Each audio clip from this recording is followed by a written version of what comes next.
मेरा और मेरे कुछ फ्रेंड्स हैं जिनका 1 साल पूरा का पूरा वेस्ट हुआ है। तो मैं चाहती हूँ कि आप ये गलती ना करें। खुद का हॉस्पिटल नहीं भी है तो उनका टाई अप किन किन हॉस्पिटल के संग है।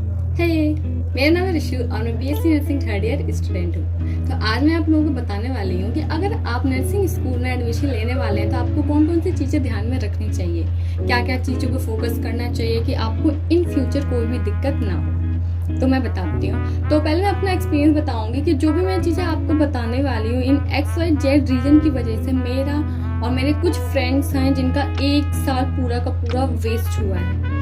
Like I have wasted my 2023 और आफ्टर 12 2023 मेरा पूरा वेस्ट हुआ। फिर उसके बाद मैंने 2024 में एडमिशन लिया है। तो मैं चाहती हूँ कि आप ये गलती ना करें, आप ये सारी चीज़ों पे फोकस करें, उसके बाद आप सब कुछ जानने के बाद पहचानने के बाद एडमिशन लें। तो ये कौन कौन सी चीज़ें होती हैं। सपोज आपने कोई कॉलेज देखा ऑनलाइन, क्योंकि आपको नहीं पता कि वो कॉलेज अच्छा है बेकार है, आपने सिर्फ उसकी रेटिंग के हिसाब से आपने सर्च किया कि बेस्ट कॉलेज और वो आ गया और आपने उसमें एडमिशन ले लिया।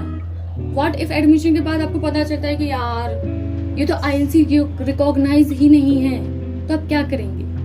तो मैं बताती हूँ आपको कौन कौन सी चीज़ों पे फोकस करना चाहिए।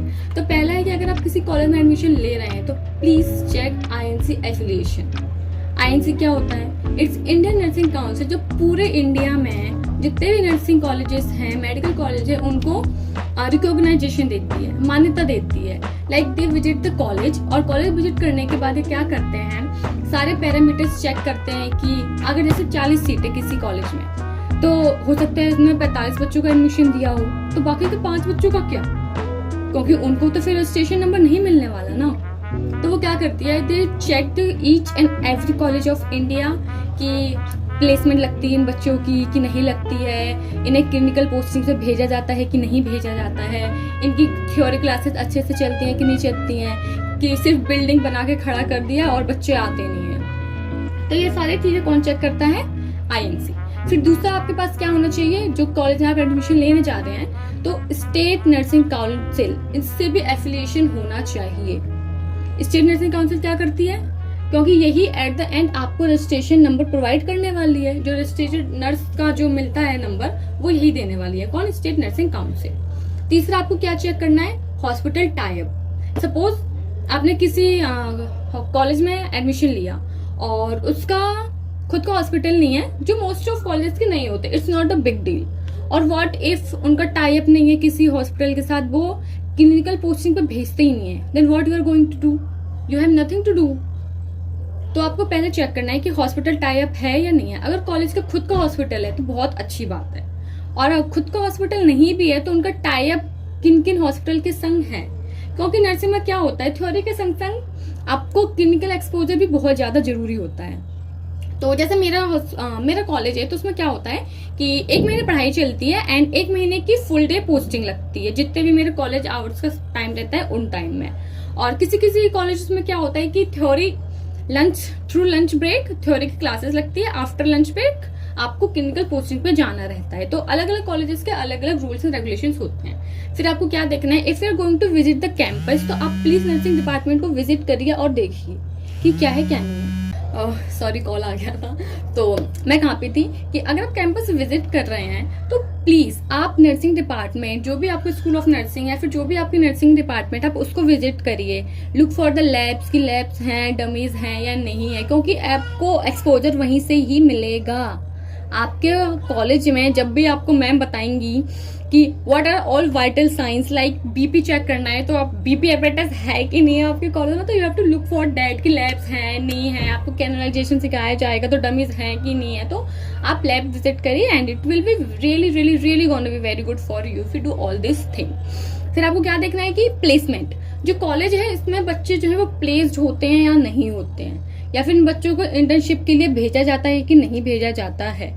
क्योंकि ऐसे बहुत से कॉलेज होते हैं जिनमें सिर्फ बिल्डिंग खड़ी कर दी गई है और फर्जीवाड़े के चक्कर में उनको रिकॉग्नाइजेशन भी मिल गया है, बल्कि वहां बच्चे आते नहीं है, सिर्फ डिग्री दे दी जाती है, दैट्स इट। तो वो बच्चे क्या ही ट्रीटमेंट देंगे हॉस्पिटल में जाके, आई रियली डोंट नो। तो please look for all the things wisely, choose wisely and do your best, because it's a really really good, बहुत अच्छा कोर्स है ये। इसमें पैकेज भी अच्छा है और फीस अगर आपने मतलब ऑनलाइन जो फीस दिखाई है दैट विल बेटर, वो मतलब वेरी कर सकती है, क्योंकि हो सकता है उन्हें अपडेट नहीं किया हो। तो आप कैंपस में जाइए, वहां देखिए फीस, वो जो फीस बता रहे हैं वो आप लिखित में लीजिए, क्योंकि एडमिशन लेने के बाद ऐसा ना हो कि फालतू में आप किन्हीं रट्टों में फंस जाएं और फिर आपको दिक्कत फेस करनी पड़े। तो आपको क्या क्या देखना है, आईएनसी रिकॉग्नाइजेशन मैंडेटरी है प्लीज, क्योंकि बहुत से ऐसे हॉस्पिटल रहते हैं जो आप अगर जॉब लेने भी जाएंगे तो दे वांट अ डिग्री, और डिग्री में उनको क्या चाहिए कि आपने ऐसे कॉलेज से अपनी डिग्री की हो जो आईएनसी रिकॉग्नाइज्ड हो। तो recognition of INC is really important. तो आईएनसी स्टेट नर्सिंग काउंसिल से एफिलिएशन हो उसका हॉस्पिटल खुद का या अच्छा खासा टाई अप हो, उसमें लैब्स हो, कैंपस विजिट कर सकते हैं आप, फैकल्टी अच्छी होती हैं ज्यादातर, क्योंकि जो मास्टर्स करके आ रहे हैं तो of course they are gonna teach you best. तो please focus on all things. तो मेरा मेन मोटिव ये था आप लोगों को इस वीडियो के थ्रू बताने का कि जैसे मेरे लिए कोई नहीं था जो मेरे को गाइड कर सके इन मेडिकल फील्ड, क्योंकि मेरे घर में सब इंजीनियरिंग लाइन में है और मैं हूँ जो सबसे अकेली निकली हूँ मेडिकल फील्ड में। तो मेरे पास कोई नहीं था सच में कि जो मेरे को बता पाए कि आपकी तुमको रिशू ये देखना है, या हॉस्पिटल में या फिर आप जो कॉलेज चूज कर रहे हो उसमें आपको आईएनसी रिकॉग्नाइजेशन देखना होता है, आपको स्टेट नर्सिंग काउंसिल में देखना होता है।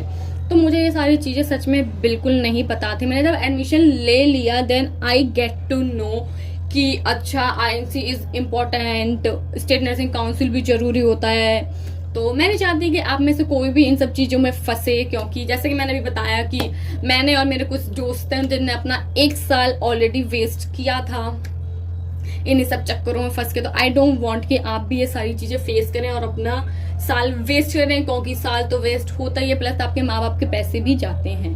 तो choose wisely, give your 100% and best of luck for the future. Hope you like my videos. Please do subscribe, like, share and comment. Thank you so much for watching.